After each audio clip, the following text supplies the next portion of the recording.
of Monday Night Raw? I'm sure you've asked that question.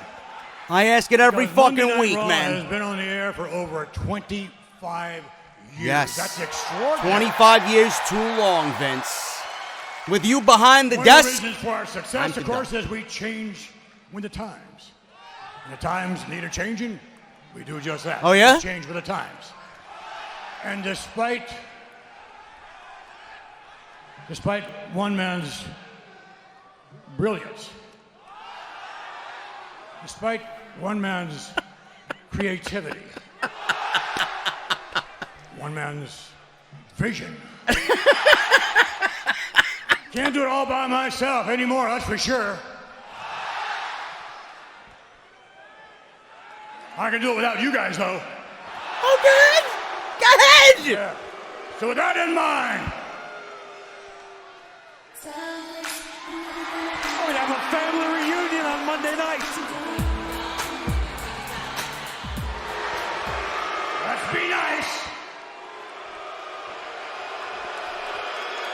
He hates all of us, man, just by the way he looks. And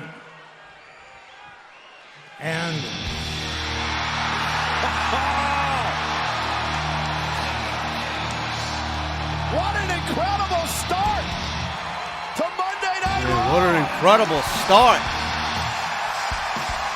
He is the COO of this company.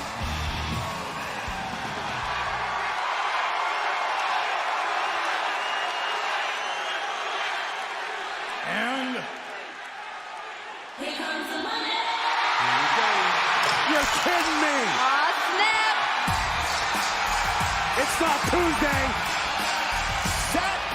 How they pander to the audience, man. We're out here tonight because we haven't been doing a very good job for you lately. Oh, really? We haven't been doing the one thing that my father has always taught us to do, and that's listen to our audience. We've let middle managers air their petty grievances. We've been suffocating our superstars, and all of that is going to change. You've been letting your and it father ruin the show starts for the tonight. better part of 25 years. That's okay. Okay. We're off to a fresh start. The days of absentee management are over. As of now, the four of us will be taking back Monday Night Raw. When did it ever leave you? And that goes for SmackDown Live as well.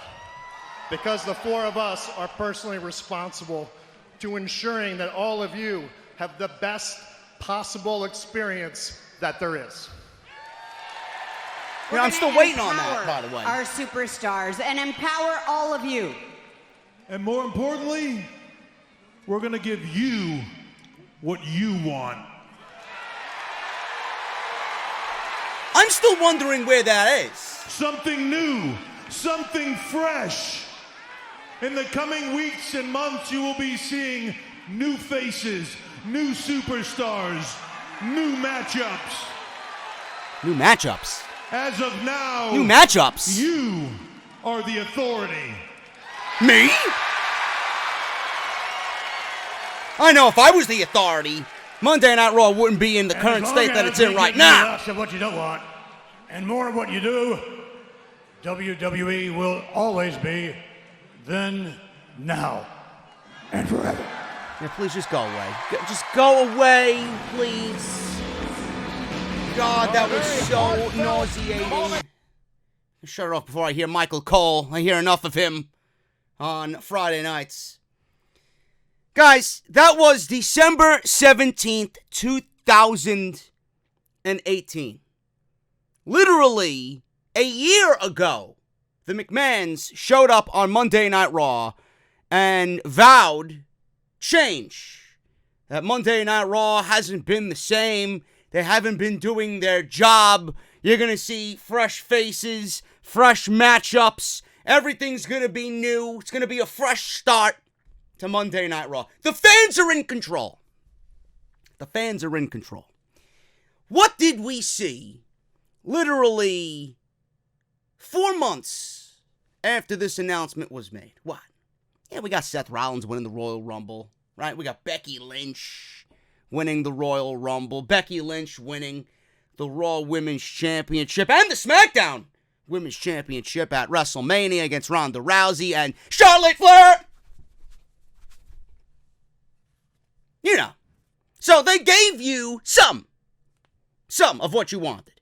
Because they didn't push Becky. First of all, they didn't have any choice in the matter to push Becky Lynch. It was either push Becky Lynch or get lynched. Period. So they had to. Seth Rollins, I mean, it is what it is with him. He was the only viable choice after they suffocated us with Roman Reigns and Brock Lesnar. So Rollins, I figured he was the next in line to get a shot at the Beast, and that's exactly what happened. Did it end up being what we wanted? Of course not.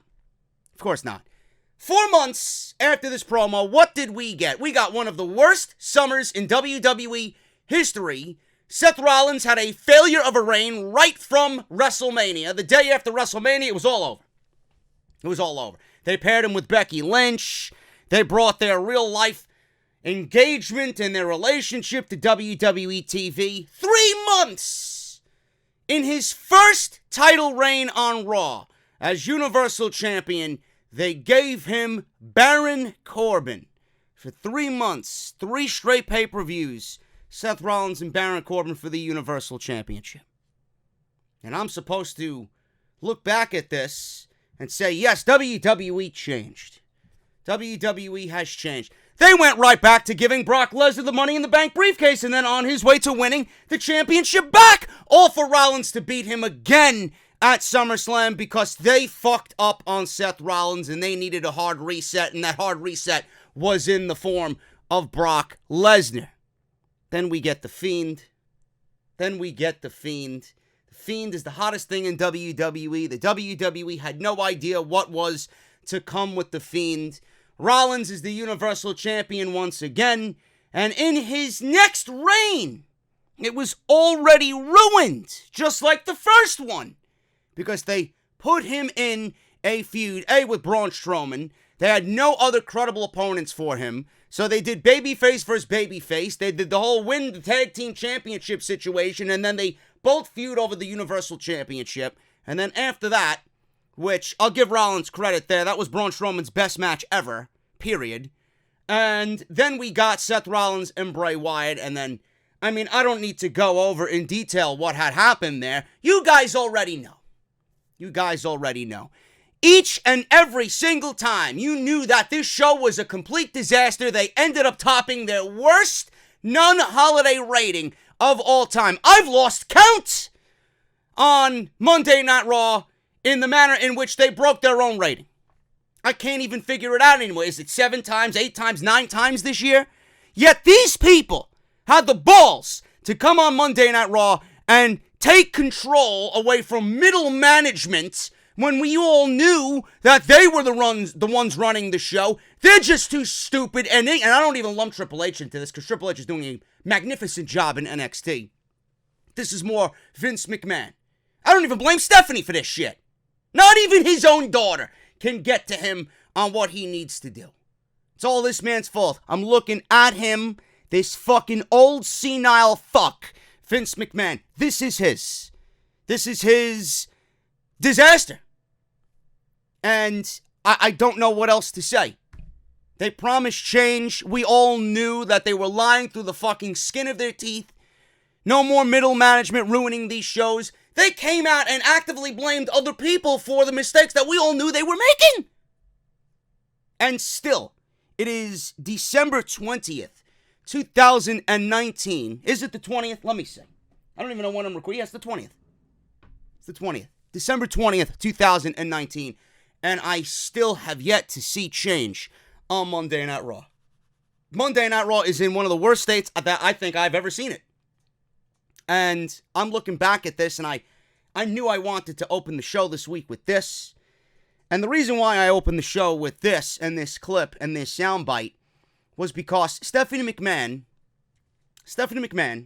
came out and was interviewed by Alex McCarthy of Talk Sport, where she spoke on that promise and remained adamant that the company is working hard to keep its word.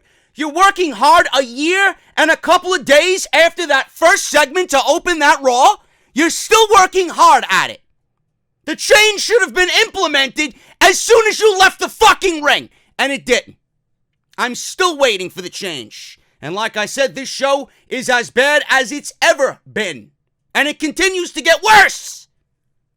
Nothing on this show makes sense. Go back and watch my review from Monday. You want to fucking cut through the fucking logic gaps type of show? Then that's what I did on Monday. Nothing made sense whatsoever. It's like they don't even care. Then why am I going to care? She says this in this interview, and I laugh that she still goes on these media platforms and lies to everybody. You gotta be a blithering idiot if you believe this fucking woman.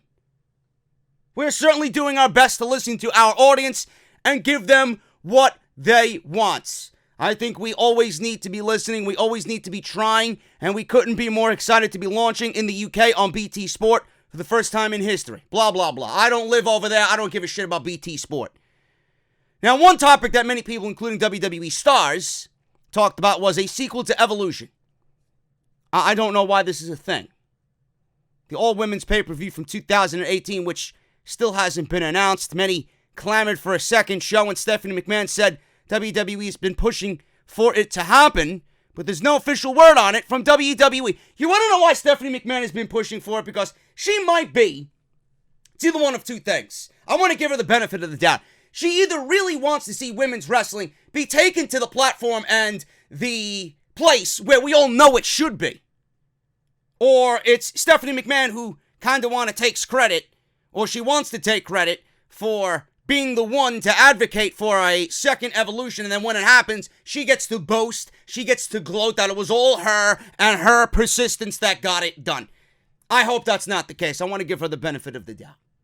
But I will talk about Evolution in a second. She says this, and I quote, "It is certainly something that we are pushing for. There's no official announcement just yet. And yes, there was a balls in the air and wheels in motions term of this year. And of course, one of the big focuses was our event in Saudi Arabia and having our women being allowed to perform over there.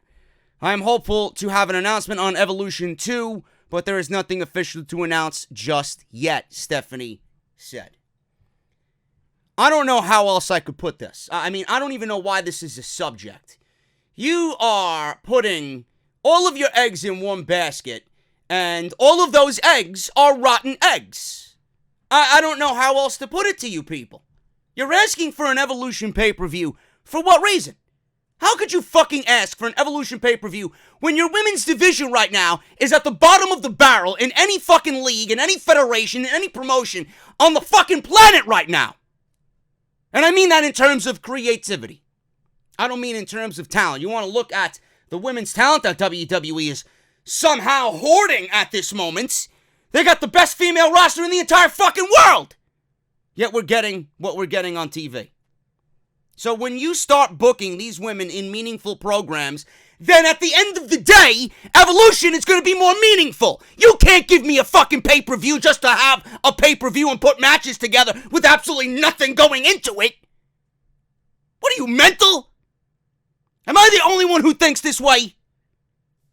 I had to watch WWE backstage, and I had to hear, and I love Ember Moon, I really do. I had to hear her pour this agenda out to the public again in front of the dwindling audience on that show, which it actually accumulated the second lowest rating in the show's history so far since their debut episode. I wonder why. When you got Alexa Bliss on there, it's not hard to figure that out.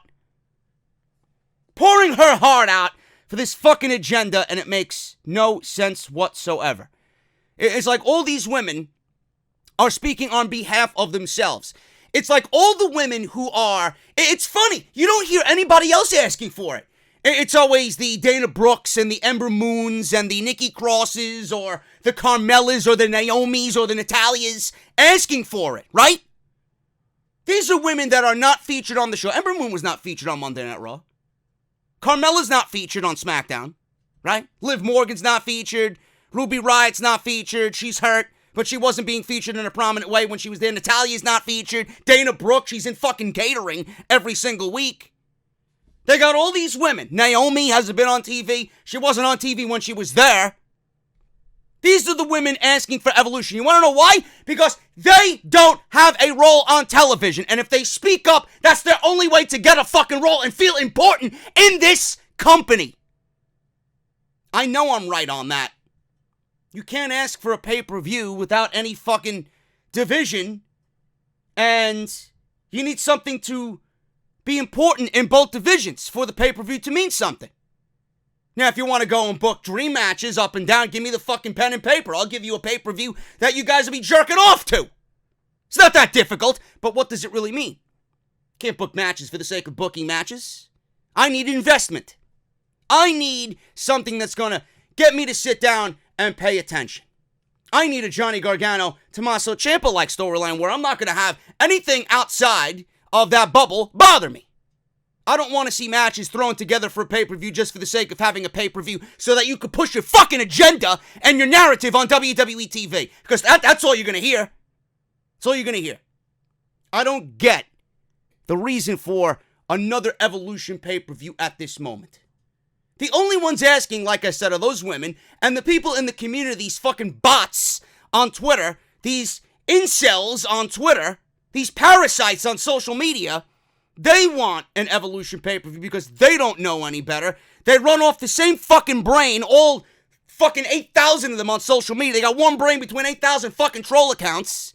You are a women's wrestling stan. And I hate that word. I never use that word ever. I don't even know why I use it here. You are a wrestling stan for women's wrestling.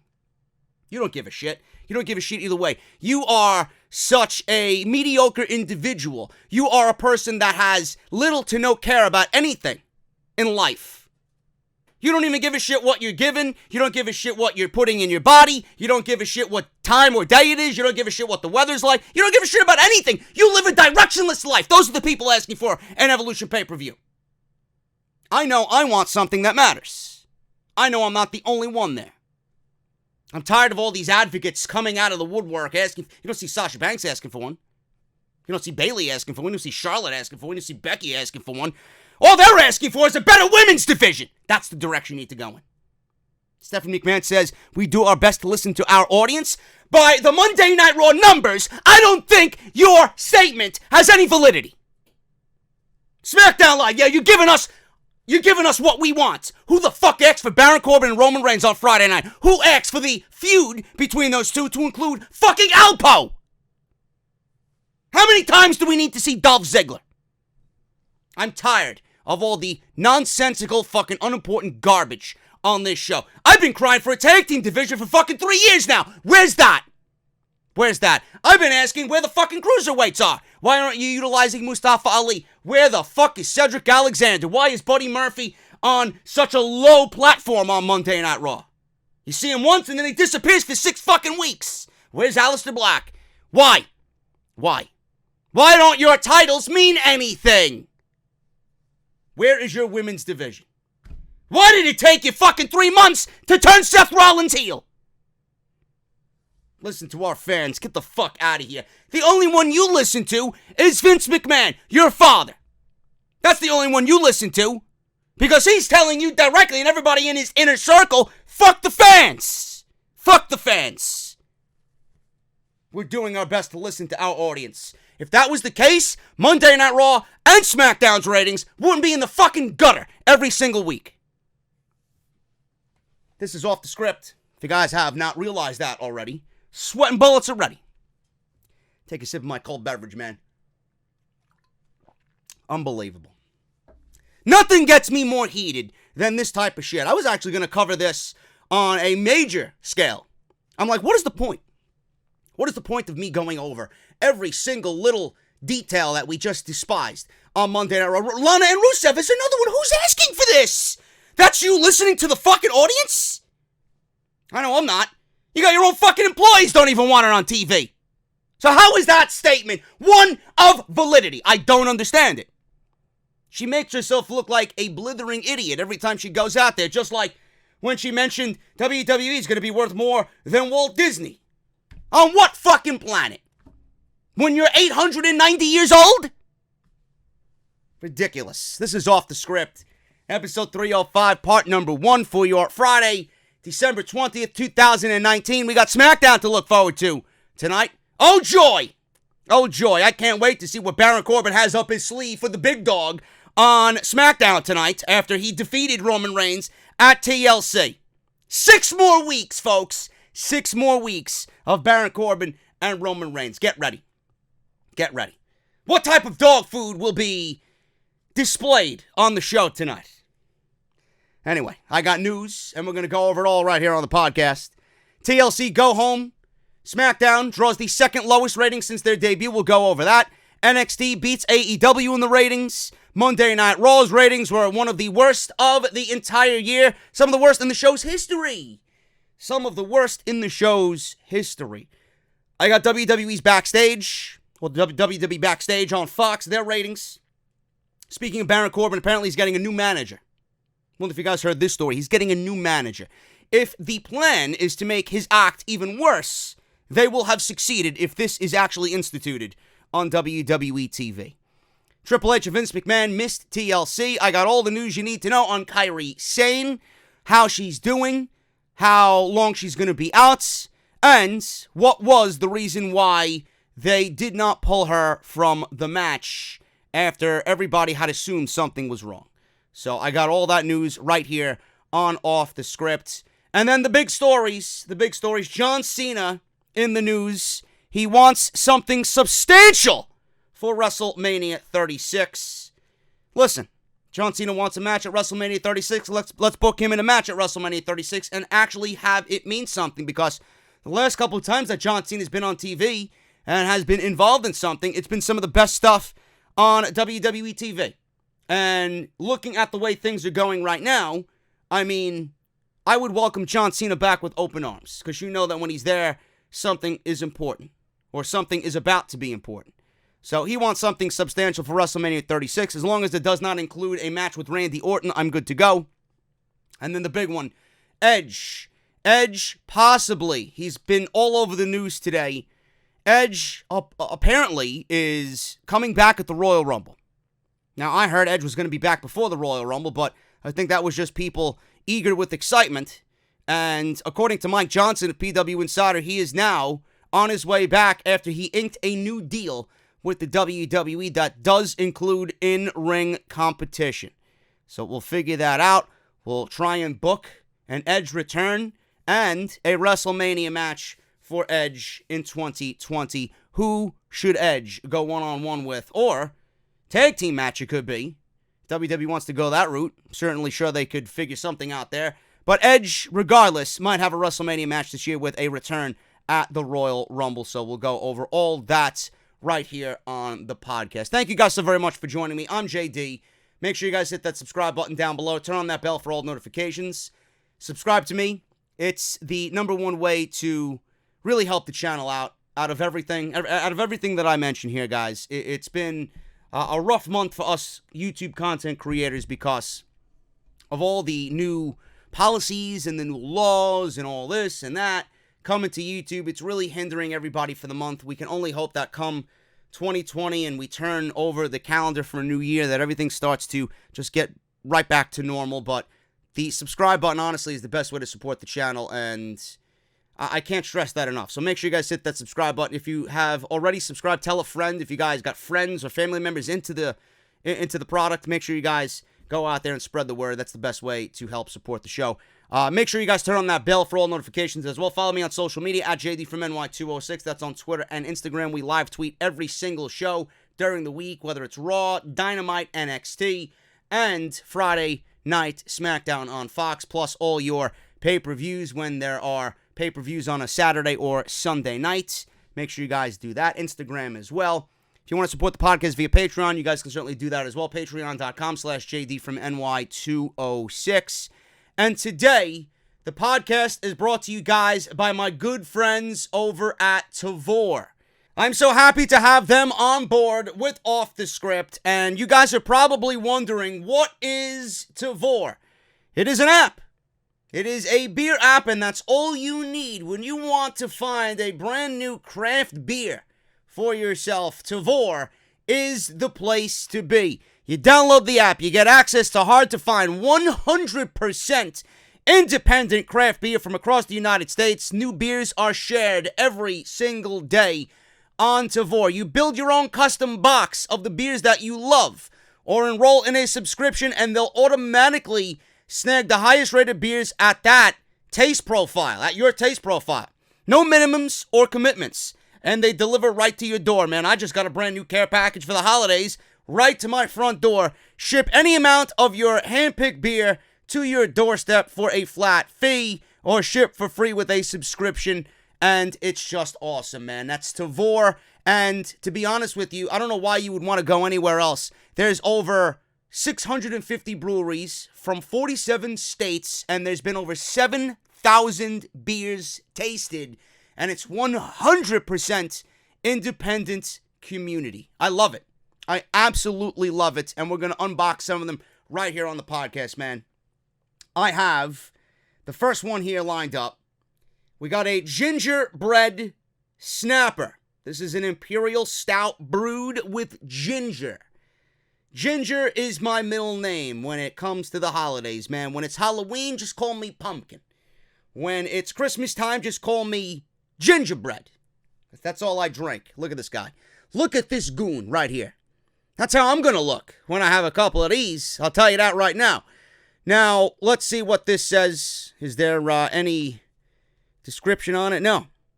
It's not. There's no description. It's from Three Magnets Brewery, and it's 8.5% alcohol by volume.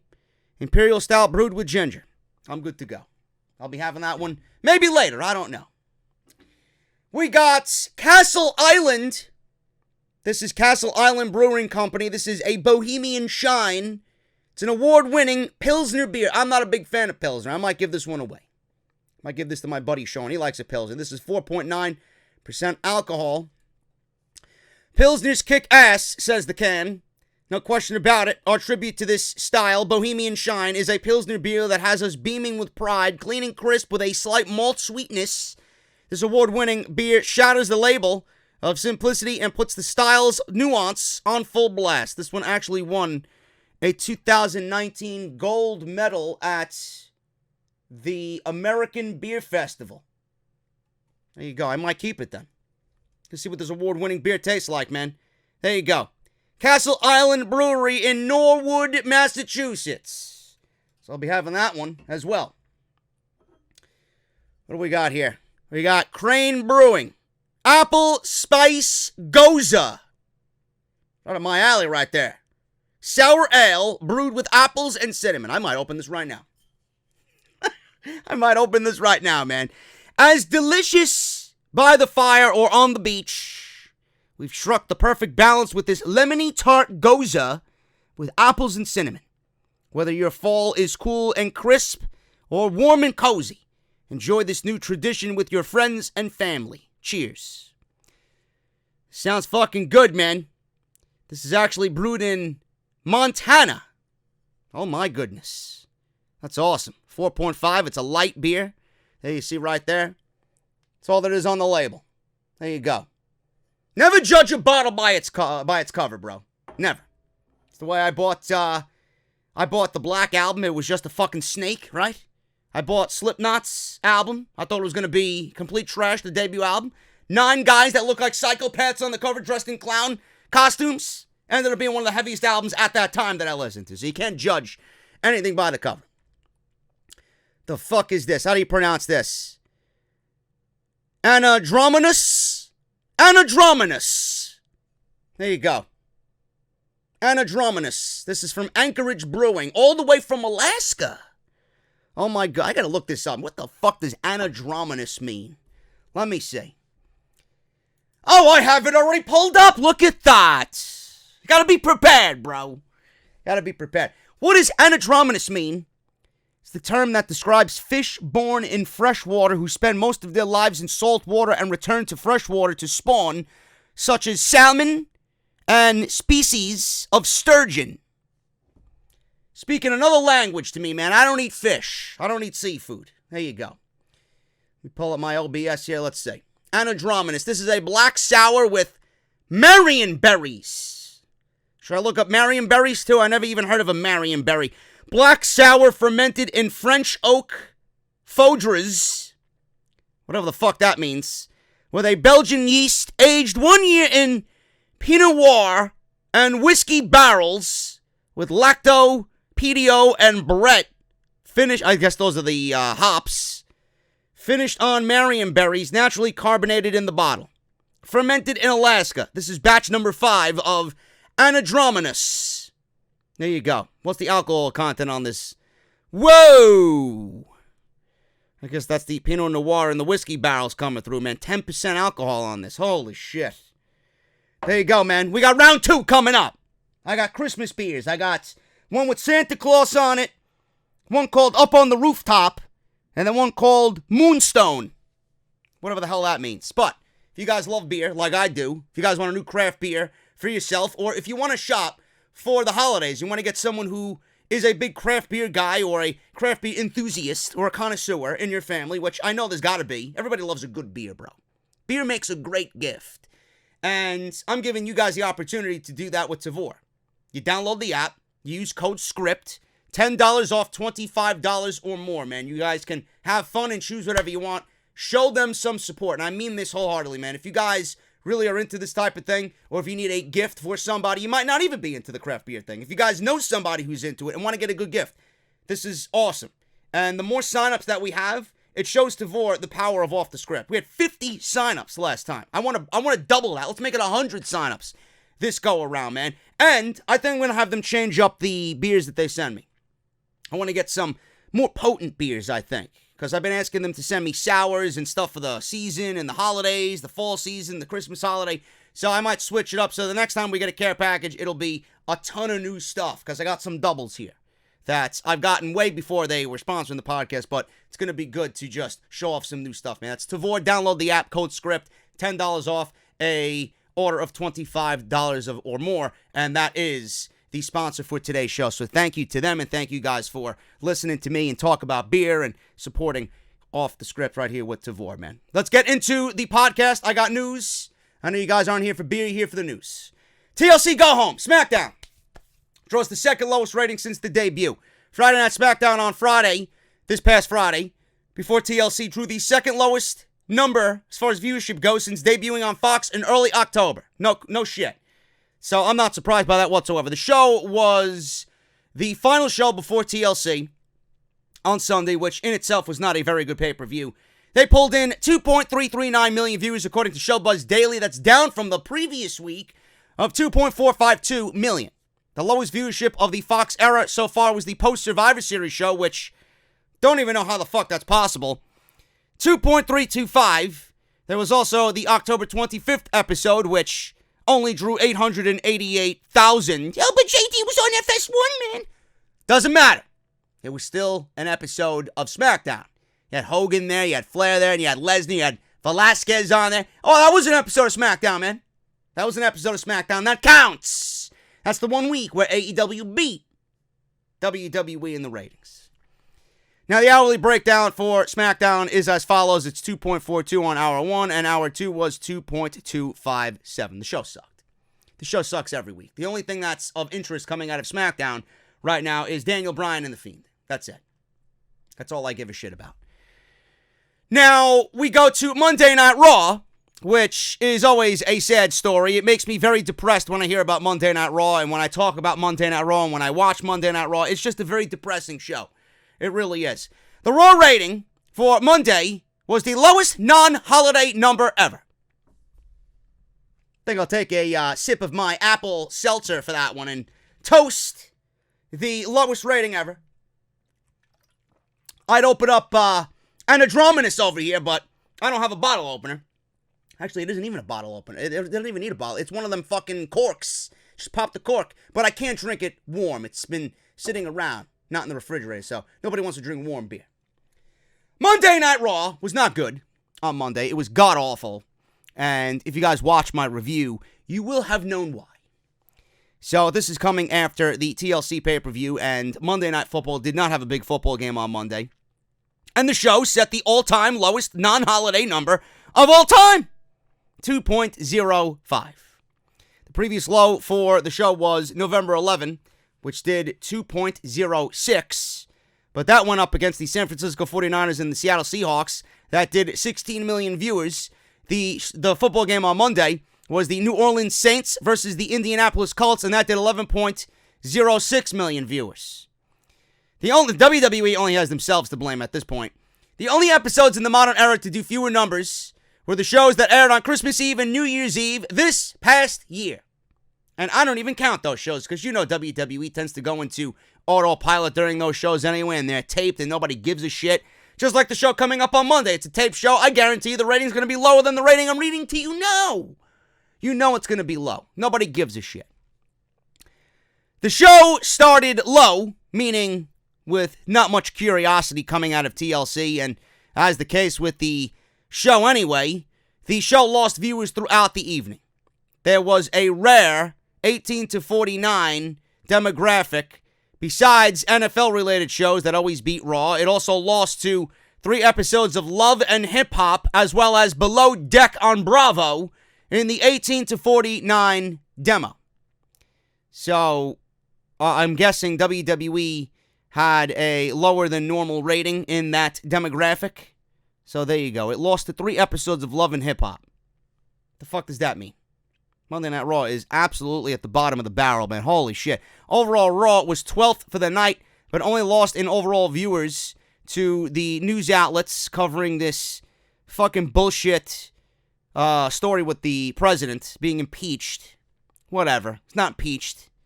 And then football-related programming. Because the open was low, the actual drops were not unusually high, but they were there. First to third hour in women 18 to 49 dropped 20%. First to third in male 18 to 49 dropped 24%. Teenage girls dropped 34%. Teenage boys dropped 20%. And the only reason the drops were not near record breaking was because the major audience, those over 50, were only down 8%.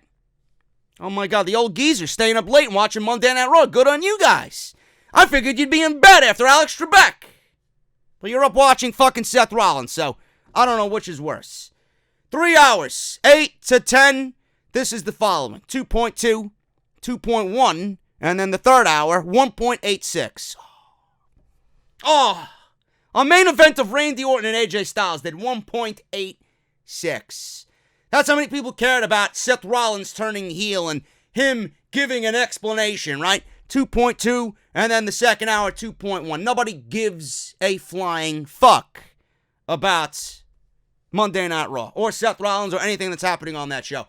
Did you guys watch Raw? Honestly, did you watch Raw? Did you see the ridiculousness of the fucking gauntlet match that they had? I mean, I don't even know why I'm going to repeat myself, but I feel like I have to. Well, maybe I shouldn't, because I don't want to get myself upset, but I'm going to do it anyway. The gauntlet match was unadvertised. They go into it without announcing anything for the show. It was live. They taped next week before whatever you seen on Monday. They had a gauntlet match which went unadvertised. They didn't say anything about a fucking gauntlet match. When you turn on the show, we got a gauntlet match to hype up a new #1 contender for the United States Championship. Why? Why? What is it with this company that they don't know how to build up a credible mid-card or a credible challenger for a championship? What is the fucking rush to find a #1 contender when you got all these weeks without anything to do where you should write compelling television to come up with a #1 contender? Why do you gotta figure out in one night who's the #1 contender? And they didn't. Seth Rollins wasn't even in the fucking gauntlet match. We sat through an hour of a gauntlet match with nobody determined as the #1 contender. Seth Rollins comes out in an interview and says, I challenge Rey Mysterio for the United States title, and you know what? He's getting the match. He's getting the match. Someone who was not even in the fucking match is getting a United States Championship match while WWE just wasted 1 hour of our fucking life on Monday. And the people in the match had nothing to do with a title or shouldn't have anything to do with a title. The entire gauntlet match was built up to give you Andrade and Humberto and the closing sequence of that match. DDT on the concrete, and then we get a match between those two later on. Or whenever they want to book the match, in the new year. Give me a break. Seriously? You couldn't get that outcome without the gauntlet match?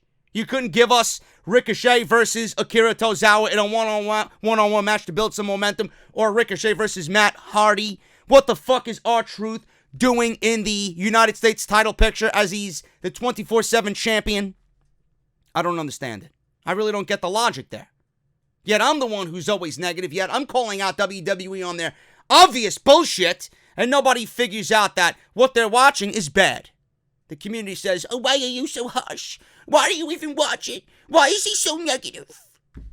Oh, I don't know. Maybe I'm just of a superior intelligence compared to everybody else watching the fucking show. I don't know why you can't come up with the shit that I'm saying. What are you watching? What are you watching? Yet, the clip that I played in the beginning of this show, it just rears its ugly head as laughable. Where's the fucking change? Gauntlet matches done in that manner. Gauntlet matches or fatal 4-ways, fatal 5-ways, or fucking six-pack challenges, whatever the fuck they got going on. It's these 6-man tags that you see every single week. These are instances where I could picture WWE creative in the boardroom writing these fucking shows, which I'm sure are written 4 hours before the show actually goes on the air. Hi, we don't have any ideas, so we'll do a gauntlet match and fill up an hour of TV time because we don't have any ideas on what to do with these guys, so we'll just put them out there and the fans will eat it up anyway and nobody will know a fucking thing. Nobody will know the difference. That's all it is. Monday Night Raw was complete fucking dog shit. Dog shit picked out of the big yards dog by Baron Corbin. That's Monday Night Raw. WWE Backstage draws the lowest rating since the debut. Now, the show drew 95,000 viewers, which is down from last week's of 127,000. And this is the second lowest since the official premiere, which only drew 49,000 viewers. The guests on this show, Alexa Bliss and William Shatner. Not so much William Shatner, but Alexa Bliss. The ratings were the second lowest since the premiere. Alexa Bliss is on. There you go.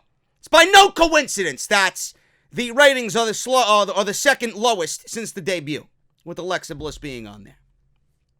Then we got Ember Moon on there crying that we need a new Evolution or another Evolution pay-per-view. Cry me another river, honey. Seriously, all your fucking tears, every woman that's been crying for Evolution, your tears fucking make me just ever so thirsty. The saltiness from all these women, man. I feel like I need 6 more beverages on top of what I got planned for the weekend. It's ridiculous. Enough. I could fill this whole bottle 1,000 times over with all the tears that I hear. All the tears I hear falling from all the eyes of these women. Evolution this, evolution that. Why? I don't get it. I really don't understand it. So, Alexa Bliss was a direct correlation as to why the ratings were the second lowest of all time. She's complete garbage. Then we got some troll. I feel like someone on the Fox team goes out there and tweets to these people on the show, even though I'm sure she gets legit hate every single time she logs into Twitter. There's always something, I'm sure, with that woman's Twitter profile. But, I mean, people are saying Alexa Bliss sucks, you're a bad wrestler, this and that, blah, blah, blah. They give her the microphone to cut a promo on all the haters and all the people that say she can't wrestle. I'm a gymnast. I've been performing in front of thousands and thousands of people all my life. And how dare you say that, I need to wrestle in a backyard and I don't have any wrestling background because I didn't wrestle in some small gym in front of 100 people and wrestle in some backyard in front of 5 people, right? Listen, I don't give a shit where you came from. I don't give a fuck if you were a cheerleader or a gymnast or this or that or an exhibitionist. I don't give a fuck what you are. All I know is what I see now. I never once said I don't appreciate where you came from. I never once said, oh, look at this bitch. I don't give a shit where she came from and how she did in her early career. I never said anything about her early career. I've always talked about the now when it comes to Alexa Bliss. What I see now is god-awful. That's all I know. I don't mention anything about the woman's past. I don't mention anything about the woman's future because I just don't give a shit. All I know is that she sucks. She's not a pro wrestler. She is a gymnast pretending to be a pro wrestler. You watch the woman wrestle and you wonder why she's even in the profession. She doesn't do anything correctly. She was in a tag team match with Nikki Cross. What was it, on Monday? I don't even remember. Tuesday, Friday, I don't even fucking know what's going on anymore. Friday, she's on SmackDown, right? What did she do? What did she do against Mandy Rose and Sonya Deville? Did she even get in the fucking ring? Did she even get a fucking tag into the match? No. She does as little as possible because she's, oh my God, I don't want to get hurt. And she doesn't know any better. She's like Dana Brooke at the Survivor Series watching Io Shirai and Kairi Sane go back and forth. Oh, that's how you wrestle. Oh, okay, I'll watch. I'll learn a thing or eight. That's what Alexa Bliss needs to do. The PC exists for a reason, honey. Go. Then you could get your gymnastics in there as well, I'm sure. AEW. Let's talk about AEW. AEW NXT. NXT beat AEW in the ratings for the final rating of 2019. This one was a blowout. Over 100,000 viewers chose NXT over AEW. 795,000 for NXT and 683,000 for AEW. NXT finally won the very lucrative 18 to 49 demographic. 344,000 in the 18 to 49 demographic chose NXT, and AEW was 319,000 in that 18 to 49 demographic. Everybody wants to know why. Everybody's already tweeting, I wonder what JD's excuse is going to be. What is JD's excuse going to be? What is Meltzer's excuse going to be? What is Brian Alvarez and his excuse going to be? I have no excuses. I have no excuses. You want to know what my answer is as to why the ratings are what they are? NXT had the better show. There you go. You thought you were coming here to hear the news and the ratings and my thoughts on the ratings. There's my fucking excuse for you. There is none. AEW did not have a better show than NXT. NXT had the more interest. World title match between Adam Cole and Finn Balor. The return of Johnny Gargano. In the main event, you got the Women's Championship with Shayna Baszler, who is no pushover. The woman's been on a 2-year fucking tear with that championship. Obviously, she's going up against her toughest opponent to date. Everybody knew that Rhea Ripley was going to be coronated as the new champion. That is a must-watch moment. That is a must-watch moment. What did AEW have? They didn't have anything that even came close to that. SCU and the Bucks, good match. Jungle Boy and Chris Jericho, good match. Cody and Darby Allin versus the Butcher and the Blade, I didn't like the outcome. Omega and Adam Hangman Page versus the Lucha Brothers, excellent opening match. Chris Statlander versus Britt Baker, What did AEW have that was better than NXT? What did AEW have that made you stay with AEW?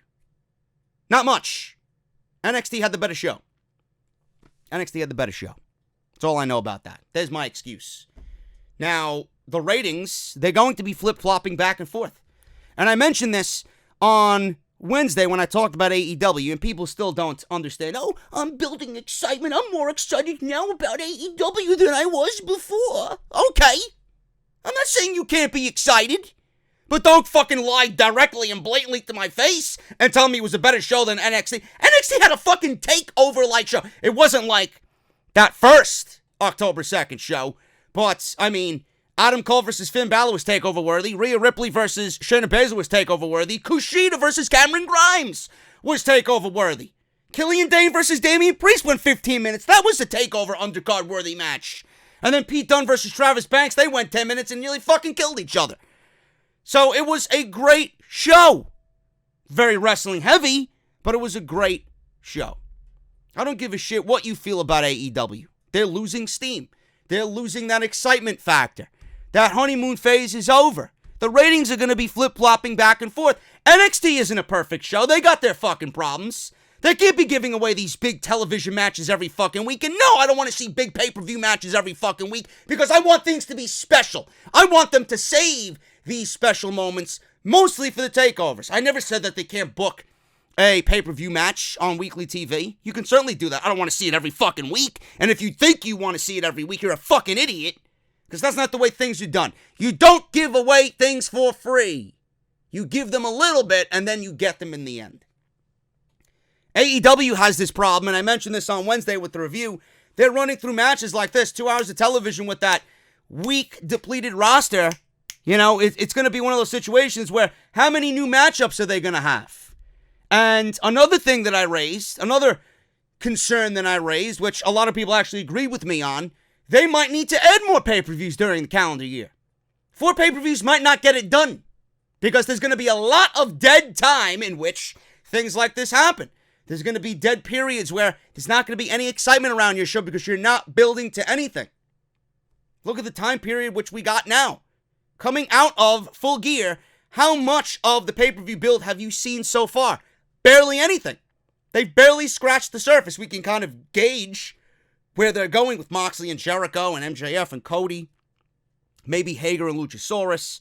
Maybe the Bucks against the Dark Order. Whatever they got planned.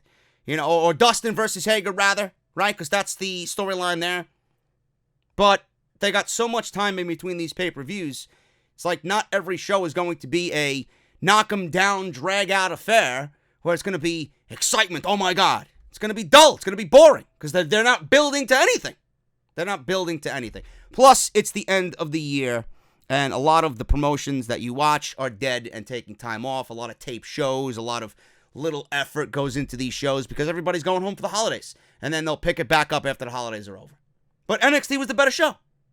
There's my excuse. NXT was the better show. Why did AEW lose by over 100,000 views? Because NXT was the better show. Doesn't take a fucking rocket scientist to figure that out. Go watch. It's easy to tell which one was the better show. 2 matches taped for NXT. NXT will have a show on Wednesday. I will not be watching. I will not be reviewing it because I just don't care, and I refuse to work on Christmas Day. Even though I'm not a big Christmas guy, I refuse to watch wrestling on Christmas Day. I'm taking the week off, a week off that is sorely needed. 2 big matches have been announced for Wednesday's episode of NXT on Christmas night. I can't wait to see all the fucking cretins in the community. Oh, AEW lost!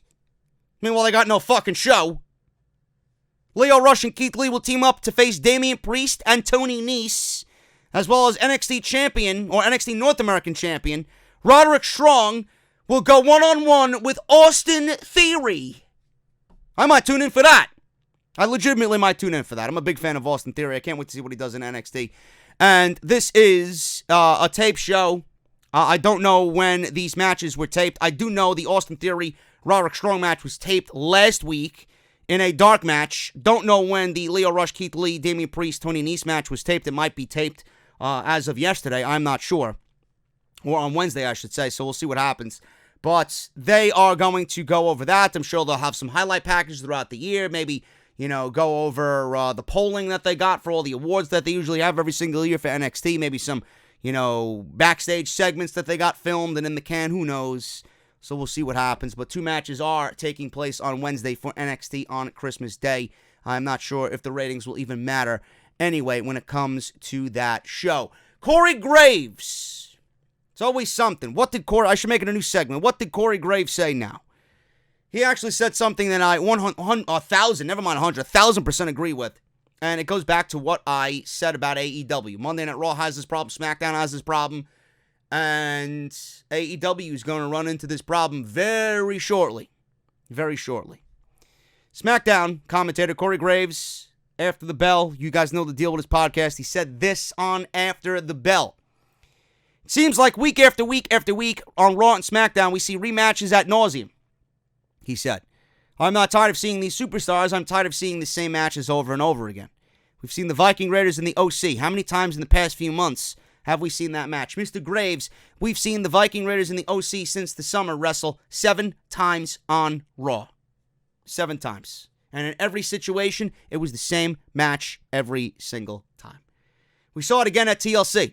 I went on Twitter 2 weeks ago to praise Humberto Carrillo versus Andrade because it was awesome.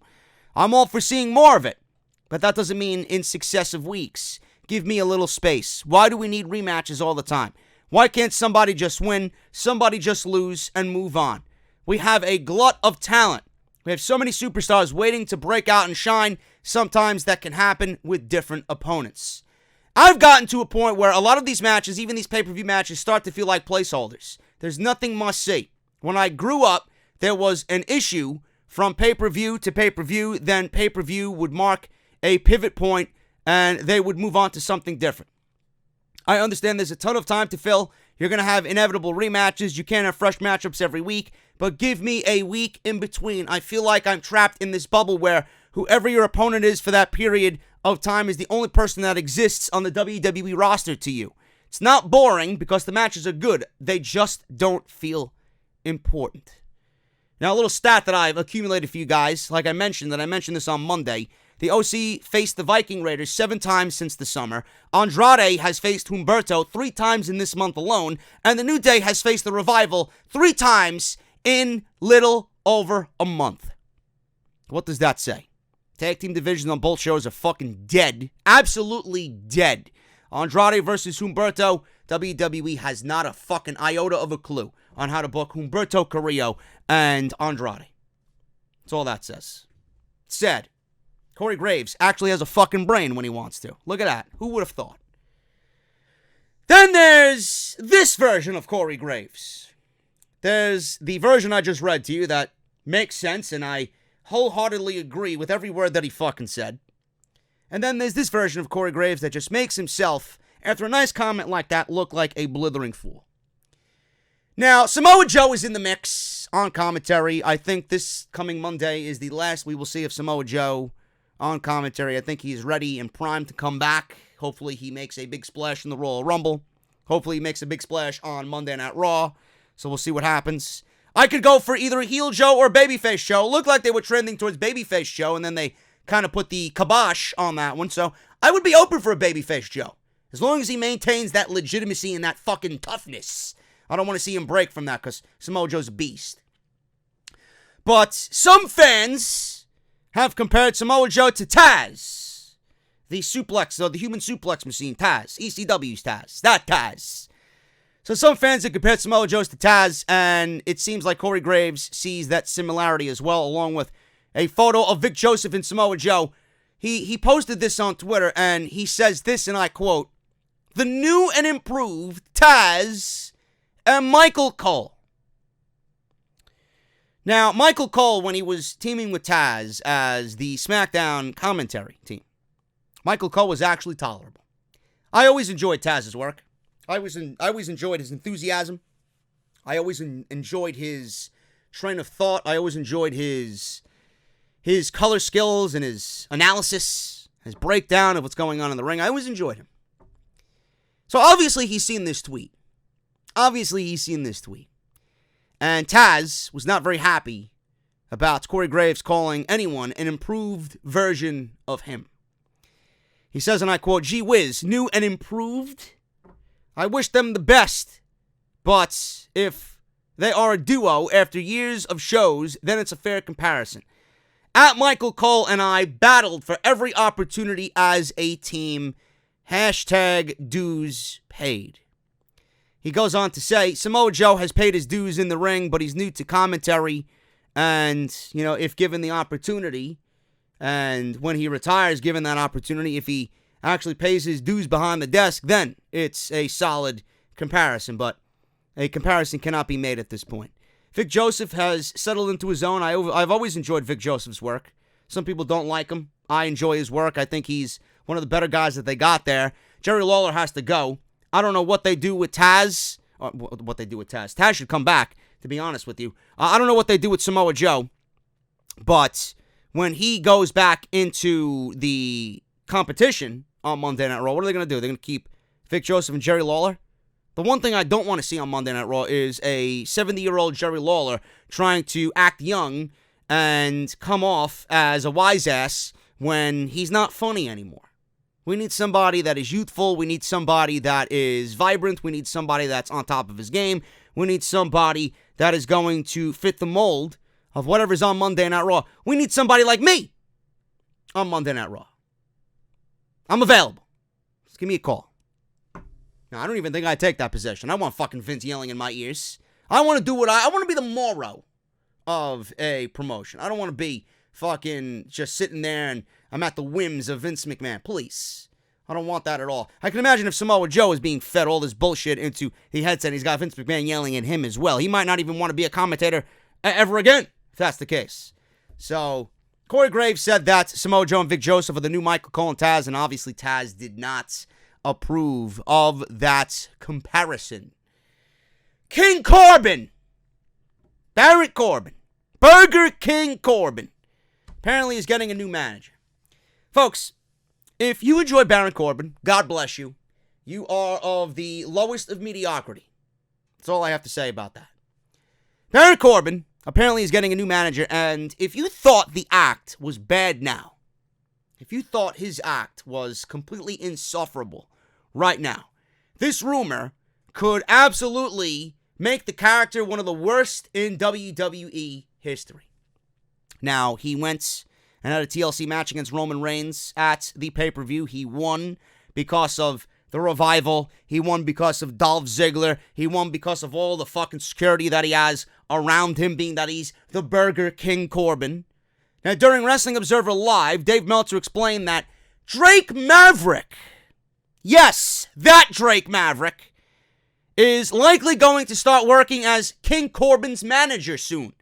Maverick might have even been a part of the infamous dog food angle without fans even knowing. On Thursday night in Green Bay, Drake Maverick managed Baron Corbin, which surprised me. I know that Drake Maverick managing Baron Corbin has been the plan, but I figured they'd shoot it on TV first. If you remember, not this Friday, but the last Friday show when Roman Reigns was beat down, there was a guy underneath the ring that grabbed his leg, and that kind of helped tie him up in the corner when they poured the dog food on him. I presume that was Drake Maverick. I don't know, but I do know that they were already advertising Drake Maverick in January shows with Baron Corbin. You know, it's Baron Corbin and Drake Maverick. End quote. Now, being that this is Dave Meltzer and we haven't really heard anything about this or seen anything about this on TV, I'm going to say that hopefully WWE squashed this idea because that is completely awful. Now, on one hand, I could see it being awful and them squashing it, but on the other hand, I could see them thinking, well, Dolph Ziggler's with him and Bobby Roode got suspended. We need somebody else to fill in that gap while Bobby Roode is no longer there. Maybe they move Bobby Roode on to something else. I don't know. I don't know if he's going to come back and get punished for being suspended. I don't know. Maybe Drake Maverick is going to be added to this fucking entourage of clowns, of court jesters, and he's going to fill the role of Bobby Roode. I hope not. I hope not. Now, I don't know what the why would be in this situation. One week you got Drake Maverick doing the 24/7 title thing. Then you got him fucking courting Dana Brooke and wanting to kiss Dana Brooke underneath the mistletoe. Then you got Elias fucking giving him a spanking on Friday night. I'm sure the Fox executives love that one. And now you're going to put him with Baron Corbin? You know, I always say to you guys, what is the why? The why is the most important thing in a pro wrestling storyline. How could you come up with a why that has any fucking validity and any meaning in this situation? I don't think it's even possible. I do not even think it's humanly possible. When it comes to the why Drake Maverick is going to be placed with Baron Corbin, there is no reason why. It's just WWE adding more fucking clown jesters to this fucking garbage act that is the worst main event of SmackDown that you could possibly ever ask for on Friday nights. Either way, it looks like these two might possibly be aligned very shortly. We could see it tonight. We could see it tonight. Who the fuck knows what Baron Corbin has planned after he beat Roman Reigns at TLC? All I know is that we got 6 weeks left of television between these two. Because you know, inevitably, they will be meeting at the Royal Rumble. If WWE's smart, they wouldn't even bother doing another match, and they'd end this thing with Reigns eliminating Corbin in the Royal Rumble. Goodbye. You can't give a better fuck you than eliminating somebody in the Royal Rumble and ruining their WrestleMania main event shot. Hopefully that's the case.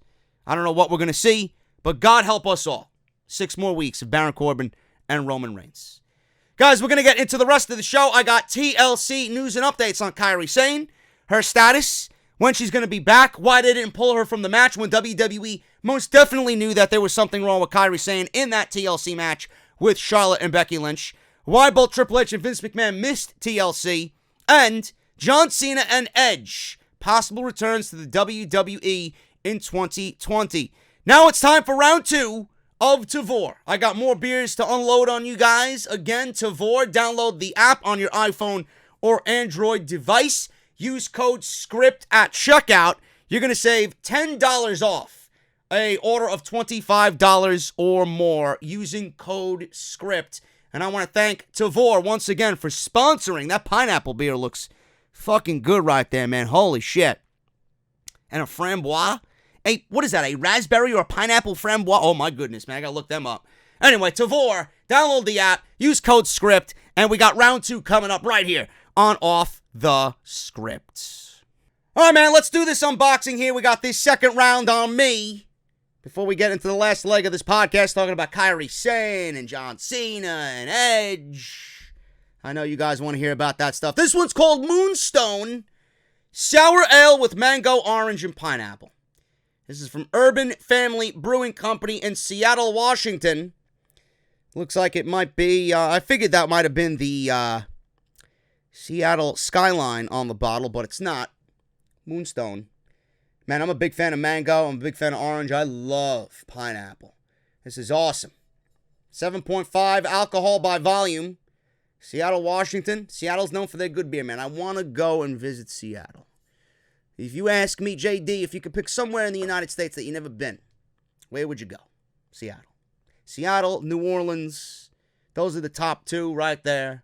I'd love to drink and eat in Seattle, man. I hear you guys got a very good craft beer scene out there. It's all about the craft beer everywhere I go. Up on the Rooftop, Spiced Honey Holiday Ale. Ooh. 2019 special release. I don't think I've ever had this one. It looked like I might have had this one, but it might have been something else with the same name, but it wasn't Spiced Honey Holiday Ale. This is 6.3, a nice base alcohol by volume.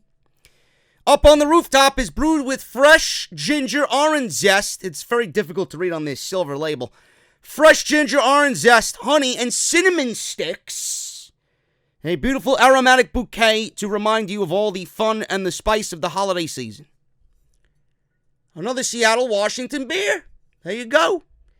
Got a little Christmas tree being taken home on the car. You see Santa Claus over there riding the reindeer.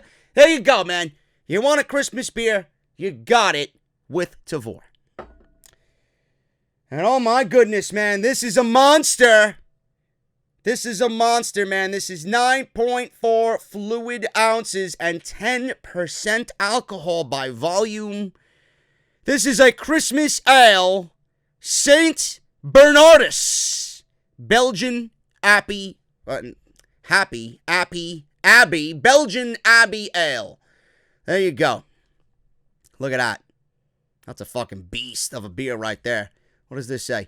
Brewery St. Bernardus was founded in 1946 in Watou, province of West Flanders in Belgium. These exceptionally quality ales are brewed by using only the finest malts, locally grown hops, yeast, and artisan water pumped from a depth of 500 feet. You got my ears. You got my ears perking, bro.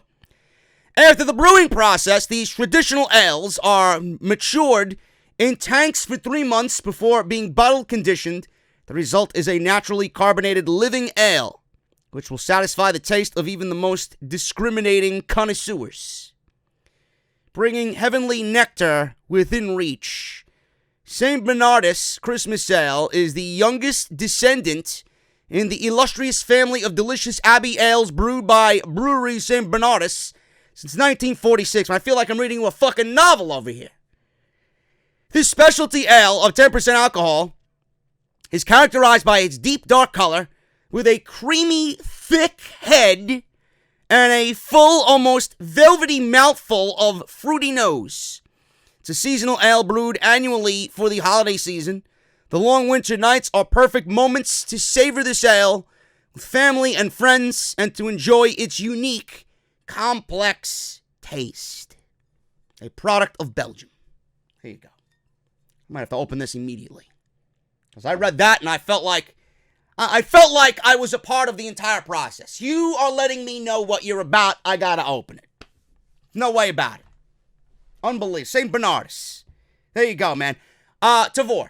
You guys know the deal, man. Tavor. Download the app. It's absolutely free. $10 off. $25 or more. It makes a great gift. If you guys want it for yourself, by all means, treat yourself. Use code SCRIPT at checkout. Let's get those sign-ups up. Let's double 50. Let's do 100. Thank you guys so much. And thanks to Tavor for sending me this beautiful care package for the holiday season. Let's move these out of the way. They're going right in the refrigerator. They need to be chilled at the proper temperature. What needs to be proper is Kairi Sane not injured. That's what I think should be proper. Kairi Sane, update on her concussion scare at TLC. Now, I love how everybody came to Kairi's defense. I really do. You know, when I do the review, I don't know the news on anything. I call what I watch immediately. Everybody's like, she had a concussion, bro. Like, I'm a fucking doctor, right? Like, I automatically diagnosed Kairi Sane. I knew exactly when it happened and how it happened and all this. Let me rush down to the fucking ring myself. She had a concussion, bro. Like I'm supposed to fucking know. What I watched is what I called. And what I watched is what I reviewed. It was awful. I don't give a shit. I say the same thing about The Undertaker and Brock Lesnar. Undertaker got a fucking concussion. He collapsed in the back and was taken to the fucking hospital after the match was over. Did the match exceed expectation? No, it was a fucking disaster. Even if The Undertaker didn't have a concussion, it probably would have been a disaster. I call what I watch. I don't give a shit what happened in the match. The match sucked. The match sucked. I do appreciate and I do stand up and vouch for Becky Lynch. Because there was pictures and there was video of Becky Lynch trying her best through multiple times in the match to protect Kairi Sane because she knew something was wrong. And shout out goes to Becky Lynch for being such a professional. She actually praised Kairi Sane on Twitter after the match was over, calling her a true warrior, which was a class act. Now, the match sucked. In no way did I think the match needed to be in the main event. I don't really give a shit about it being the main event. The titles mean nothing. The feud was completely garbage. And I would have put on Bray Wyatt and The Miz, even though it was a non-title situation. But the return of Daniel Bryan really trumped everything on that show. And the women's tag team titles have meant absolutely nothing since their inception. So I'm not going to go out there and really, vouch for the tag team titles because they're on the line with Becky Lynch and Charlotte Flair in the match. Oh my goodness. Give me a break. Last year, it was a reality that the women were main eventing, and they deserved to main event. This year, not so much. But Kairi Sane, following the TLC match on Sunday, update on her concussion. Now, while the match was very difficult to watch in more ways than one, the match sucked, and then Kairi Sane got hurt. You cannot blame the wrestlers completely. The match went downhill after Kairi Sane seemingly got concussed. Many were worried about Kairi following the match. A spot where she failed to bump properly for a Charlotte Spear left fans feeling very uncomfortable. Nobody knew in that moment what was going on. We knew after the fact, and then we look back, and now we can piece together what we watched. However, we have a small update on the status of one half of the women's tag team champions. Kairi took to Twitter, and all she tweeted after the match was a thumbs up emoji. She's good to go. She is okay. Thankfully, she's doing okay. And it was reported that Kairi was seen walking around backstage after the show went off the air, which obviously is a good sign. Despite this good news, Kairi Sane is not going to be wrestling for the rest of the year. WWE, with these type of situations, they take it very seriously. There was a report going around that Kairi was going to be on the holiday tour as WWE rolls on into Madison Square Garden. She will not be an active in-ring performer. She might be there, but she will not be wrestling in any capacity. Now, according to Pro Wrestling Sheet, Kairi is no way cleared for action. It is being reported that she was knocked out during the first few minutes of the match. It is not clear how long she will be out of action. Some have speculated that she was knocked out while she was being slammed into the barricade by Charlotte Flair. There was like a Tazplex or a overhead suplex into the barricade. I seen the clip on Twitter today because people were tweeting about it still on Thursday afternoon, and it looks like that could have very well been the case. Then we got Kairi Sane frantically throwing chairs in the ring during that spot. I don't know what had happened there, but one of the chairs bounced off the ropes and hit her right in the face. It might have been a situation where she was completely knocked out that she could not see straight, and she messed up that spot. So, obviously, the camera panned to Charlotte and Becky Lynch in that match, and they were looking at her like, what the fuck is going on with her? Well, what is going on here? They were as confused as anybody else. And then there was a spot where Kairi was underneath the ring, and she pulled out a fire extinguisher, and then she was on the opposite side of the ring, and she was underneath the ring again, and Becky Lynch, I seen fan footage from the event. She was trying to protect Kairi Sane underneath the ring. It was a scary situation. And then on top of that, the spear happened, which was not even a spear. It was just Kairi Sane, being dead weight. And then Charlotte picking up dead weight with Kairi Sane, who's soaking wet 90 fucking pounds, put her through a table while concussed with a powerbomb. And, a lot of people are asking, why did this match go on? Why did Kairi Sane stay in this match? Why didn't they just pull Kairi Sane from the match? There's reasons why they didn't do that. And I have reasons here, but, Kairi Sane is going to be okay. Kairi Sane is not going to be wrestling for a couple of weeks. She's going to go through their concussion protocol. She's going to get better. WWE takes this shit very seriously. And she is not going to be wrestling for the rest of the year. Speedy recovery for Kairi Sane. Now, the reason why Kairi wasn't pulled from the match is this. This is coming via John Pollock of Post Wrestling. Vince McMahon and Triple H did not show up to TLC. I got a reason as to why in a little bit. So, Dave Meltzer specified about Kairi Sane and why she wasn't pulled during that match.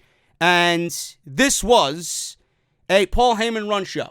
Paul Heyman was the man in charge on Monday Night Raw side of things at TLC, and then Bruce Pritchard was in charge of the SmackDown matches. Vince and Triple H sat in on the production meeting via a conference call earlier in the day. They put the show together the way Vince wanted it, but they were not in Minneapolis yesterday. I guess Vince was like, fuck the cold, I'm not going to Minneapolis, I'm staying right here in Connecticut, where it's like 10 degrees warmer. So it was also noted, and Triple H is in Florida getting ready for NXT, so he's like, fuck that, I'm not going into Minneapolis where it's like negative 10 degrees, I'm staying right here in my 80 degrees in sunny Florida. Now, I don't even know if it's 80 degrees, 50, 60, I'll take it.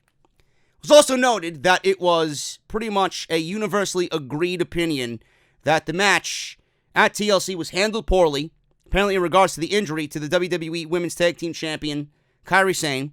There is a feeling that a doctor should have been sent out during the main event with the power to stop the match if needed, or they could have gone right to the finish, or taken Sane to the back and left Asuka to work a handicap match, which would have been, I guess the tables have turned because you had Becky Lynch and Charlotte go at a handicap match back-to-back weeks with the Kabuki Warriors, so it might have made for in some weird way, it probably would have made more sense if that was the case. But I understand why WWE didn't want that. They would never put Becky and Charlotte in that situation to lose to Asuka when the Kabuki Warriors were the original planned winners of that match. How would it look if Asuka beat both Charlotte and Kairi Sane? It's not gonna look good, And WWE would never do that to both Charlotte and Becky Lynch. Now, there's a feeling that the doctor should have been sent out to stop the match, and Asuka would have left to be, left alone, and she would work the handicap match.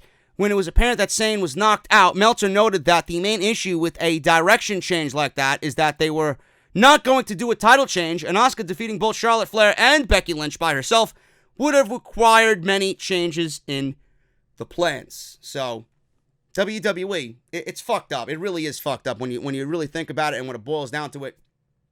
WWE didn't want to fuck up the plan, so they left Kairi Sane out there to handle herself. And they pretty much left it in the hands of Charlotte and Becky Lynch to protect Kairi Sane. It's a very difficult thing to call that shit on the fly and be in the shoes of Becky Lynch and Charlotte and protect Kairi like that. When you don't really have a full-fledged understanding of what's going on, you don't know how bad it is.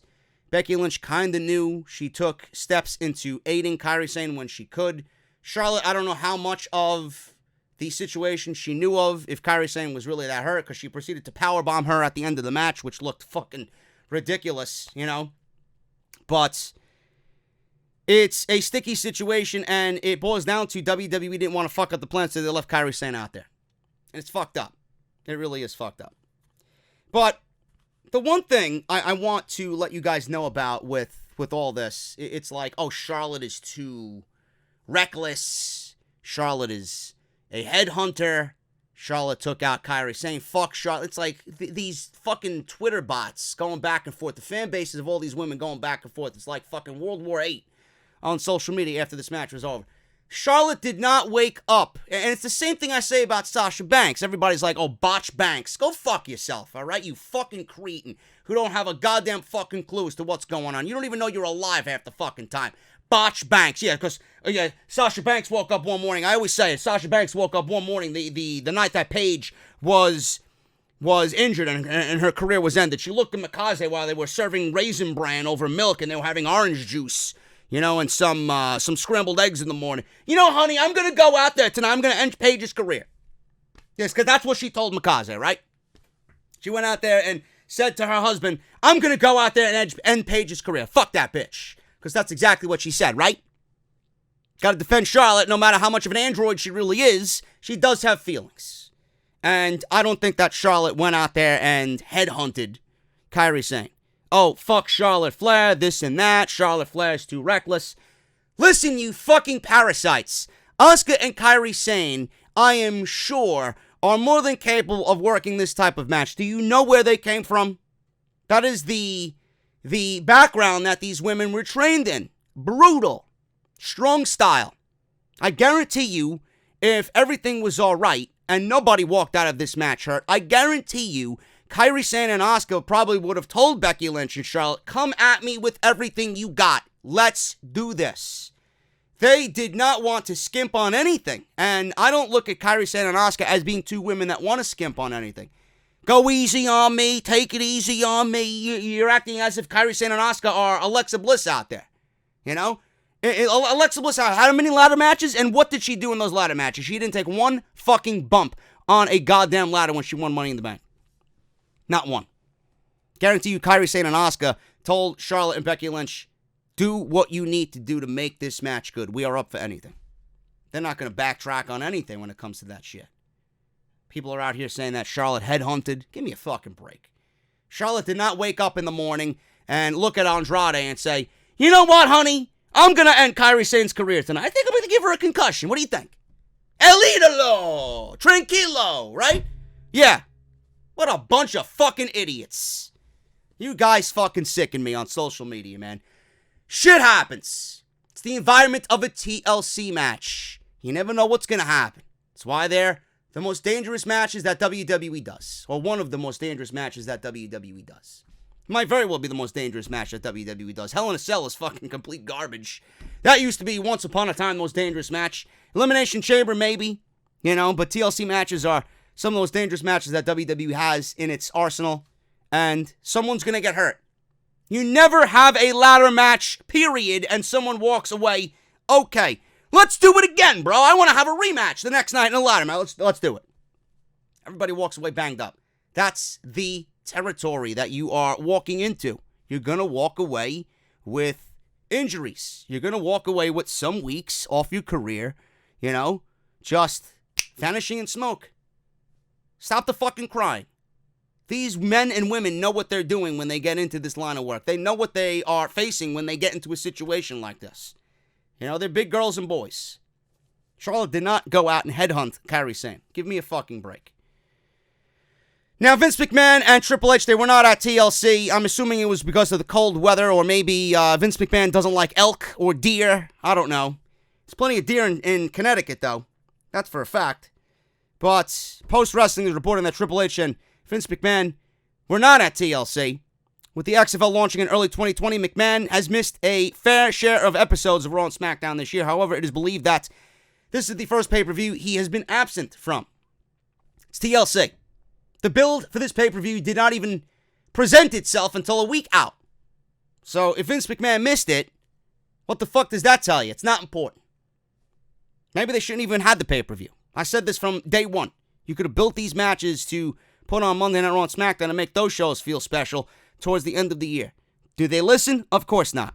So we got a worthless fucking pay-per-view that will mean nothing by the time 2019 is over. Triple H and Vince McMahon have been absent from tapings of Raw and SmackDown.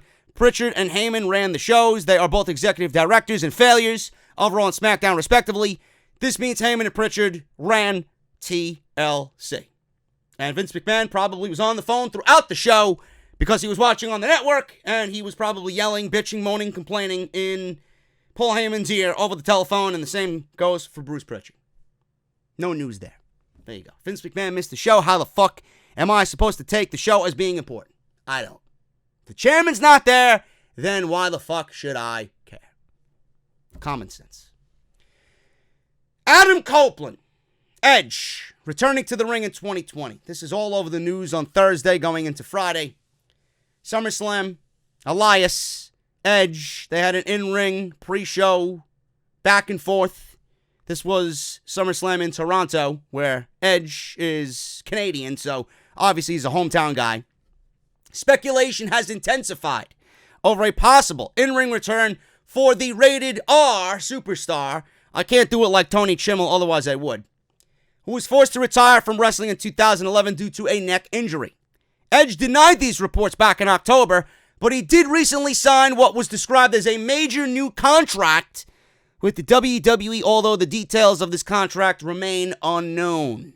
PW Insider Mike Johnson, who you know is one of the more credible guys in the community, has a very good track record of reporting backstage news, is now speculating that Edge will be back in the ring in 2020, and he could be a surprise entrant in the 2020 Men's Royal Rumble match. It is also being speculated that he could come back for more than just one match, with several matches reportedly being talked about at major shows throughout the year, which I'm assuming is going to fit the bill quite nicely on those Saudi shows. PW Insider notes that the talk has persisted within WWE that there continues to be chatter on how he is headed back to the ring. Edge's retirement was a horrible moment. I remember that one of my best friends, Pete, was actually in Connecticut when Edge retired. I remember watching Edge retiring when he retired. I remember tears just coming down my face because he was one of my favorites, and the speech that he gave was so heartfelt. It was awful. It was awful. The man retired way too soon, man. He'd still be wrestling if he was okay. And he was one of those guys that has sorely been missed. Honestly, there was just something about him that was just so great in every sense of the word. Edge's retirement was terrible, and he was one of the most popular guys when he was still around. Still is. He still gets a massive reaction every time he comes out. Man, I love hearing Alter Bridge on the PA system every time he comes out. I just love it. And he was forced out. He was forced out. And knowing what he was going through and how he had to just show up one day for work and then the next day say, I'm done. I can't do it no more. It's just heartbreaking. If he's able to return, it would be an unbelievable moment. Because he was one of those guys that was just given the no. You ain't never coming back. You ain't never coming back. And Edge retired for the same reason that Sting retired. And if Edge is coming back, and Edge is making strides to come on back, and there's treatments for him to come on back, and he's going through several different things. You know, the technology nowadays is vastly different than back in 2011. He might be a brand new man. They said Daniel Bryan was never going to come back, but I always kind of felt deep in my heart of hearts that that was just one of those things that WWE, hid from everybody. They held Bryan out against his will, even though he was always ready to go. I don't think Bryan was as injured as they made it out to be. I thought they kept him out for very shady and shitty reasons. But I don't want to talk about that. You guys know how I feel about that. But Edge coming back to the WWE, I've been hearing rumors of Edge for months. People that I know that are in the know, that people who, know people in the WWE that I speak to, Edge's name has been given to me via text every now and then about a possible return. Now, I don't know if that was just people excited to hear the name Edge come back, and Edge possibly being with SmackDown with the debut. They want to make a big splash. It was all revolving around the debut on Fox for SmackDown. Then we had Crown Jewel. Everybody was talking about Crown Jewel, Edge possibly coming back at Crown Jewel. We didn't see Edge then. Now the Royal Rumble's coming up. And the one thing that everybody loves about the Royal Rumble is the fact that there are surprises in the Royal Rumble. And there's no better surprise than fucking Edge coming out after he's been gone for 9 years. And he comes back and he enters the Royal Rumble match and fucking clears house. Seeing a spear, right? Crowd's gonna go fucking crazy in Houston, if that's the case. Where does he go? Where does he go? You could do a variety of things with Edge. You could do Edge and Aleister Black, right? First thing that I thought of was Aleister Black. Aleister Black, somebody please pick a fight with me. Edge and Aleister Black, and Edge showing up to tell this guy to shut the fuck up. You want to fucking fight? I've come out of retirement after 9 years to fucking pick a fight with you. Let's do this at WrestleMania. Story sells itself. He could stay on Monday Night Raw. You don't have to go against Aleister Black. That's just one of many ideas. I do not want anybody that I mention, I don't give a fuck. It's not going to be against Seth Rollins. I'm not putting anybody against Seth Rollins. Nobody wants to see Edge versus Seth Rollins. I'm sorry. I don't give a shit. You could do Edge and AJ Styles. You could do that. Who knows? By that time, maybe Randy Orton is still teaming. Or maybe Randy Orton is still going one-on-one against AJ Styles. Maybe we see a reunited, rated RKO. That could be fucking awesome. I loved them together. I really did. Maybe they are paired back together and they battle the OC. That'll be a great fucking match. Maybe we get Randy Orton and Edge against the OC. Maybe we get a third guy being added to that. Maybe we get Christian coming back and having one more match. And you do rated RKO and Christian versus the OC at WrestleMania. I think that would be fucking awesome. The story's there. And it'll be up to WWE to write compelling story for all 6 guys as to why they are feuding. It would sell itself. I'm sold on that already just by me talking about it. You could put him against, I'm not going to say Seth Rollins. I'm not. You could put him on SmackDown, and you could put him against, I don't really know if there's anybody over there. Daniel Bryan you could probably do, but that's babyface versus babyface. You don't want to do that. It's very difficult for Edge to come back because how many dream matches are there realistically for Adam Copeland in WWE? Who do you want to see him go up against? The first thing that I thought of was Aleister Black. The second thing I thought of was rated RKO. Who else is there? What else is there for him to do? So those are just some of the ideas that I had been pondering before I actually hit record. You could always put him against anybody. Him and Mustafa Ali, him and Andrade, him and Shinsuke Nakamura, right? Him and Samoa Joe. You got a bunch of different ways you could go about Edge coming back, but I don't know if they're going to be matches that I'm going to go out of my way to fucking just find all this excitement about. I'm happy that he's back, but when he's back, I hope that he takes it easy and is actually able to go. I don't want to see Edge come back at 50%. I don't want to see Edge come back at 75%. I want to see Edge come back at 100% knowing that he is going to give his all for this fucking blessing, for him coming back after everybody told him you're never going to be back again. Could be awesome. It could really be something special. Maybe Edge versus John Cena. John Cena wants to come back. John Cena wants something substantial at WrestleMania. John Cena and Edge could relive a rivalry. Something else that could happen, And how that comes about, the story writes itself. They have a fucking history together. They could do that as well. I don't know what else they could do with Adam Copeland, but he is possibly returning at the Royal Rumble. And if I'm a betting man, I'm going to say that we do see him in the Royal Rumble. So who would you book Adam Copeland against in WWE? Except Seth Rollins. So let me know what you guys think about that. John Cena wants a substantial WrestleMania 36 match.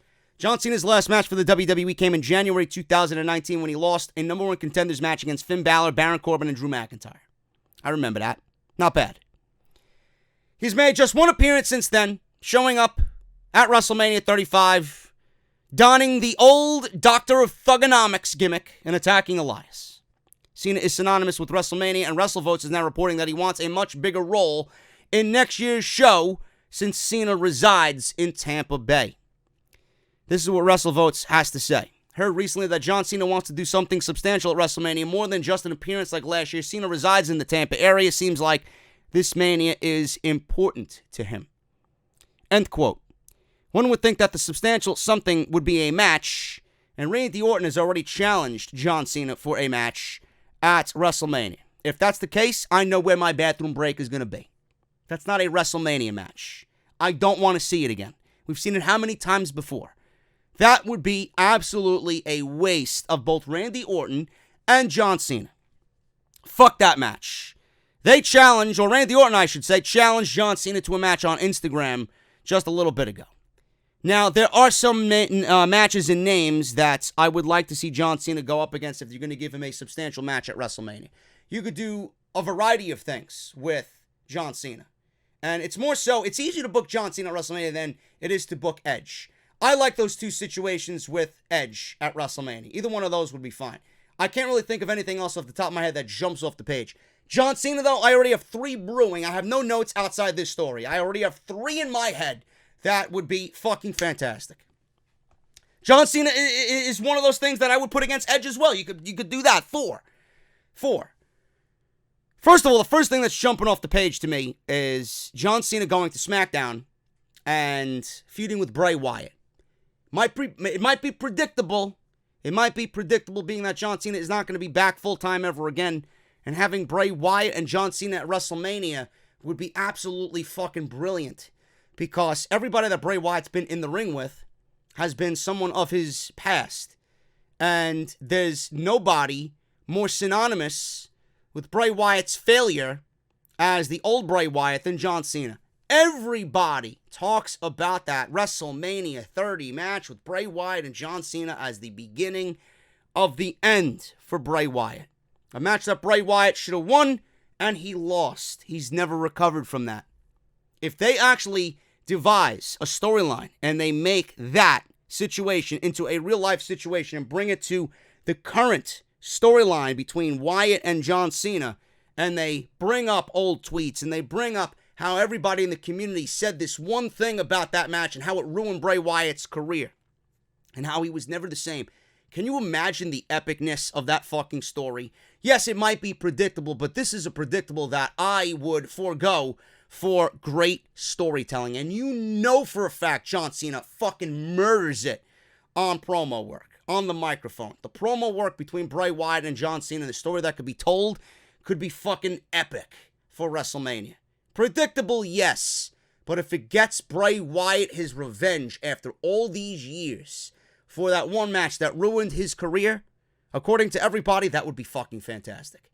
And it fits right into the entire Fiend character. He's been targeting everybody of his past. And I'd much rather see John Cena versus Bray Wyatt than fucking Roman Reigns versus Bray Wyatt. John Cena and CM Punk. John Cena and CM Punk. Everybody says that should have been, at one point or another, a main event of WrestleMania. Why not give them a shot to do it this year? Not the main event exactly, but there is no greater opponent in John Cena's career than CM Punk. Simple as that. John Cena and CM Punk make magic in the ring together. I don't know what they would be fighting over. That's up to WWE Creative. But if you want to book a all-star match at WrestleMania, the return of John Cena versus the return of CM Punk, 2 longtime rivals, the greatest rivalry in probably both men's careers. There you go. Meeting again in Tampa Bay at WrestleMania 36. It books itself. It gets CM Punk to come out of retirement for a big money match. John Cena wanted something substantial. He's standing across the ring from somebody who walked away and thought would never come back. That's substantial as anything that I could possibly book. John Cena versus CM Punk, that's a WrestleMania match that I would be up for. Let me know what you guys think about that one. John Cena versus Seth Rollins. This is something I do with Seth Rollins, because this makes sense. Another one of John Cena's greatest rivals is Seth Rollins. I thought the match that they had at SummerSlam a couple of years back was fucking fantastic, where Seth Rollins won both the WWE Championship and the United States Championship. This could be a storyline where Seth Rollins, and we've seen it, says that he does the right thing. He's a leader. He's the leader of Monday Night Raw. All this leader talk and all about doing the right thing and this and that and blah, blah, blah. This is a perfect segue into John Cena coming back and really kind of shoving it up Seth Rollins' ass, doing the right thing, leading by example, being a locker room leader. You're the leader of Monday Night Raw. You're the face of the company. Can you imagine the promo work between John Cena and Seth Rollins if that is the basis of their storyline? I mean, that's just fucking awesome. I mean, how can't you not be invested in that? John Cena wants something substantial. There is substantial matches for John Cena to have. It's just about doing the right thing. Randy Orton is not that. Randy Orton is not that. I don't know who else I could possibly think of that would really mean something for John Cena at WrestleMania. The Undertaker and giving The Undertaker and John Cena a full-fledged match at WrestleMania and not something that's 3 minutes. I'm over that. I don't want to see that. I don't have any interest in that whatsoever. You know? Who else would John Cena come back and wrestle? Aleister Black. I don't want to see that. Andrade. I don't want to see that. It's not really substantial. AJ Styles. Maybe John Cena and AJ Styles relive their rivalry. I feel that John Cena is going to come back and relive a rivalry with somebody else, with somebody of his past, to bring to the present here at WrestleMania. Because he wants to feel that excitement again. He wants to feel like a WWE superstar again. He's always stated that he misses it. You know, he's doing his thing. Congratulations to him. I'm proud of him. You know, he was always looked at as someone who was trying to leech off The Rock and follow The Rock's footsteps. And slowly but surely, he's becoming a star of his own in Hollywood. Could be John Cena in WrestleMania against someone of his past. And I've mentioned several names of his past that I would not mind, except Randy Orton, that I would not mind seeing John Cena in a match against. So John Cena wants something substantial at WrestleMania 36. But if I was to choose one out of all of those, I honestly think the Bray Wyatt situation is probably the most intriguing. Either him, all of those matches sound good. Cena versus Wyatt, Cena versus Rollins, Cena versus Punk. Probably the least likely of the choices, but, I mean, that is his greatest rival. You know, Money in the Bank, where Punk walked out of Chicago with the WWE Championship. One of the greatest moments this company's ever seen. You know? The actions after the pipe bomb. Unbelievable story. The Summer of Punk. They could relive that. But he wants something substantial for WrestleMania. Give him something. And it's a blessing and a curse. It's like every year at WrestleMania, WWE has an easy time because they got all these people coming out and wanting matches, right? It's easy to book. It's easy to give a John Cena somebody, right? It's John Cena. How can you fuck that up? But every single year, it's one of those situations where instead of booking the fucking talent that you got that's been on the road busting their balls every single night for a spot at WrestleMania, it's like a bell goes off in everybody's head. Goldberg, Sting, Edge, John Cena, Batista, Triple H, The Undertaker, right? All these different guys that are still able to go in the ring, that have been in the ring and in one shape or another, or one form or another. It's like a bell goes off in their head. How can I sucker Vince McMahon out of another paycheck this year? You know? Let me see if they need me for some extra work at WrestleMania this year. They always want another WrestleMania moment. Every single legend that comes out and wants a WrestleMania moment, they're taking a WrestleMania moment away from a full-fledged roster member in WWE. What is it with these legends that want to come and fucking poke their nose into the wrestling business again after walking away all year, every year at WrestleMania? It's pathetic. It's fucking pathetic. That's what you got Crown Jewel for. Save your fucking, your desire to wrestle for those shows. Leave WrestleMania to the fucking big boys, because WrestleMania needs to be back in the shape and form that WrestleMania needs to be back in. Like the old days. Not this fucking bullshit anymore. WrestleMania has not felt like WrestleMania in many years. You want your big payday? That's why you got these big Saudi shows twice a year. Go and make your money that way. Leave WrestleMania to the full-time guys. Leave it to the full-time guys. Let me know what you guys are thinking about John Cena and Edge coming back. Edge for the Royal Rumble, possible WrestleMania match. Let me know what you guys want to see as far as that goes. And John Cena, who would you rather John Cena go up against at WrestleMania? A lot of interesting options. And who knows what we're about to see going into 2020. Guys, I'm getting out of here. Thank you so very much for all your support. Follow me on social media at JD from NY206. Hit that subscribe button down below. Turn on that bell for all notifications. Make sure you guys check out all the other videos that you might have missed. Everything is linked down below. Patreon.com/JD from NY206. And make sure you guys go check out Tavor. Go visit the website, see what they're about. Download the app. It is free on your iPhone and Android devices. Make sure that when you guys go and choose your subscription or choose your box, whether it's for you or for somebody else, if you're giving a gift to somebody else, make sure you guys use code SCRIPT at checkout. You're going to save $10 off of purchases of $25 or more, man. It's a great deal. Let's show Tavor that you are off the script. Thank you guys so very much. I will see you right back here on Saturday. Hopefully there's a big story for me to dive on into, because I don't really have anything right now. It's kind of thin for Saturday, but I'll be back here on Saturday afternoon, same time, same place, right here on Off the Script. This is the #1 podcast right here in the wrestling community on YouTube. This is Off the Script, and I will see you guys tonight for SmackDown on Fox. I'll see you then.